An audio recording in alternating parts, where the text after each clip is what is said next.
Good morning. We are on the Phantom Tollbooth and we're finishing up chapter 11. And silly Din is telling really bad jokes. No nose is good nose, thundered the Din once again as he collapsed in another fit of hysterics and clutched his sides.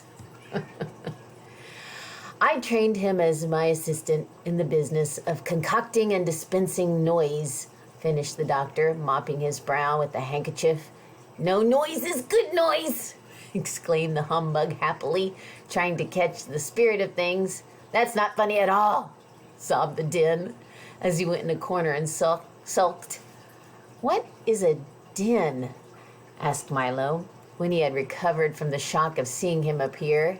You mean you've never met the awful Din before? Said Dr. Discord in a surprised tone.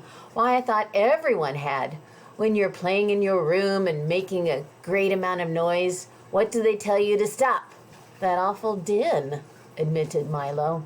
When the neighbors are playing their radio too loud late at night, what do you wish they'd turn down?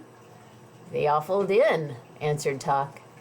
When the street on your block is being repaired and the pneumatic drills are working all day, what does everyone complain of? The dreadful row, volunteered the humbug brightly.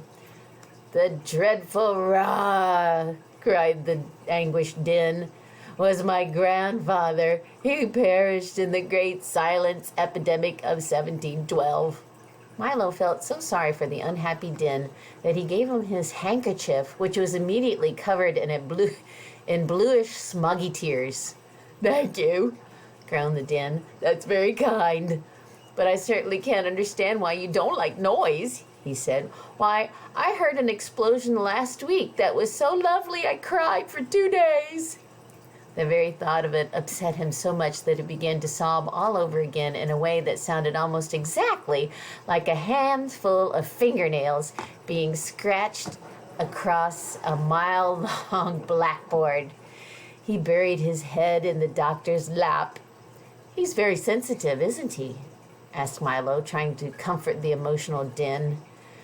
It's true, agreed Discord, but he's right, for noise is the most valuable thing in the world.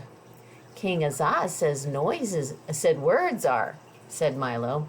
Nonsense, the doctor roared. Why, when a baby wants food, how does he ask?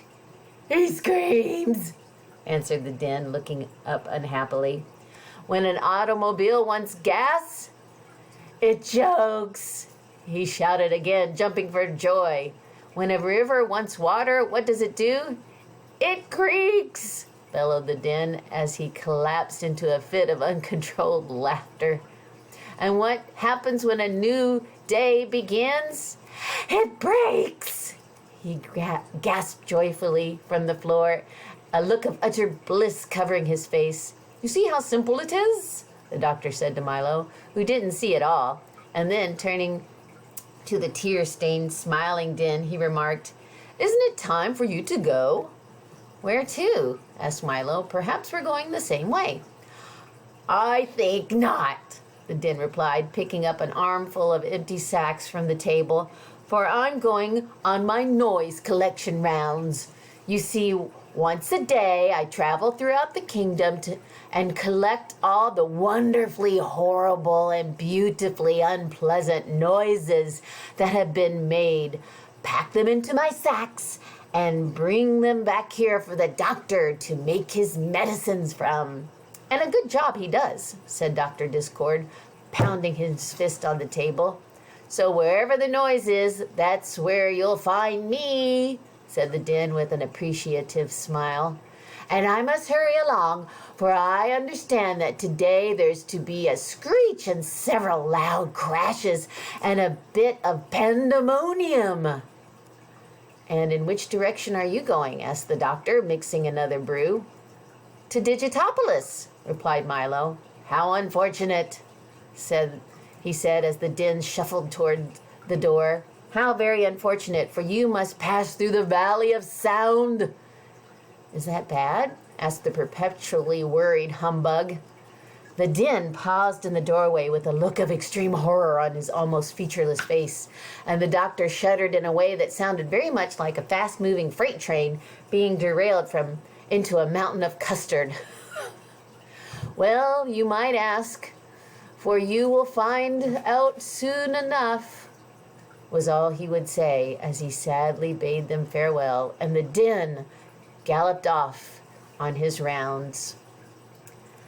So we finished chapter 11. That was a long chapter, and we're about to go into the Silent Valley. Until next time.